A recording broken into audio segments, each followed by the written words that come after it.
يا رسول الله وقدوتنا لن ندع الغرب يدعو. ایک صحابی جناب نبی کریم صلی اللہ علیہ وسلم کی خدمت میں عرض کرتے ہیں یا رسول اللہ متا کنت نبیا،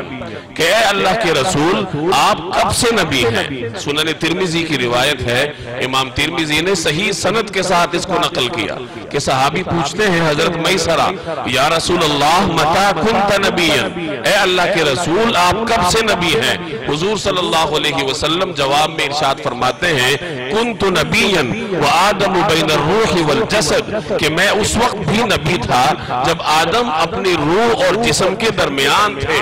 یعنی جب حضرت آدم علیہ السلام کی تخلیق ابھی جاری تھی، ابھی مکمل نہیں ہوئی تھی، تو ان کی تخلیق سے بھی پہلے اللہ تبارک و تعالی نے مجھے نبی بنایا تھا۔ اور بھی اس مضمون کی مختلف روایات ہیں لیکن ان کی اسناد اتنی مضبوط نہیں جس طرح اس کی سند ہے۔ اس روایت کو مختلف حضرات نے اپنے طور پر سمجھا ہے، صوفیاء حضرات اس کی اپنے طور پر تعبیر کرتے ہیں، دیگر علماء اور محدثین نے اپنے اپنے طور پر اس روایت کی تشریح بیان کی ہے۔ امام ابن تیمیہ رحمہ اللہ اس روایت کی تشریح کرتے ہوئے بیان فرماتے ہیں کہ رسول اللہ صلی اللہ علیہ وسلم حضرت آدم علیہ السلام کی تخلیق سے بھی پہلے نبی تھے۔ اس کا تعلق اللہ کے علم سے ہے کہ اللہ جل جلالہ کے علم میں تھا،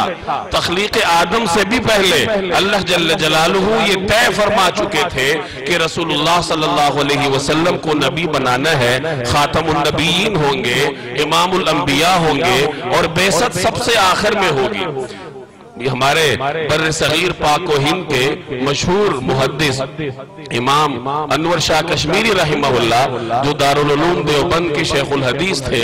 وہ اس روایت کے ذیل میں فرماتے ہیں کہ رسول اللہ صلی اللہ علیہ وسلم پر نبوت کے احکامات حضرت آدم علیہ السلام کی تخلیق سے بھی پہلے جاری ہو چکے تھے، اور آپ صلی اللہ علیہ وسلم کی نبوت حضرت آدم علیہ السلام کی تخلیق سے بھی قدیم ہے۔ گویا کہ نبی کریم صلی اللہ علیہ وسلم امام الانبیاء ہیں، اور حضرت آدم علیہ السلام کے بعد جتنے انبیاء تشریف لائے، اگر کسی پیغمبر کے ہوتے ہوئے جناب رسول اللہ صلی اللہ علیہ وسلم کی بعثت ہوتی تو وہ پیغمبر آپ صلی اللہ علیہ وسلم کی اتباع کرنے پر مجبور ہوتے،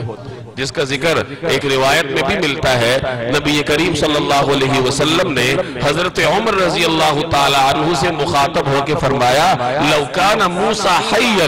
لما وسعہ الا اتباعی، اگر آج موسیٰ حیات ہوتے، حضرت موسیٰ علیہ السلام آج موجود ہوتے تو ان کے پاس میری اتباع کے سوا کوئی اور چارہ کار نہیں تھا۔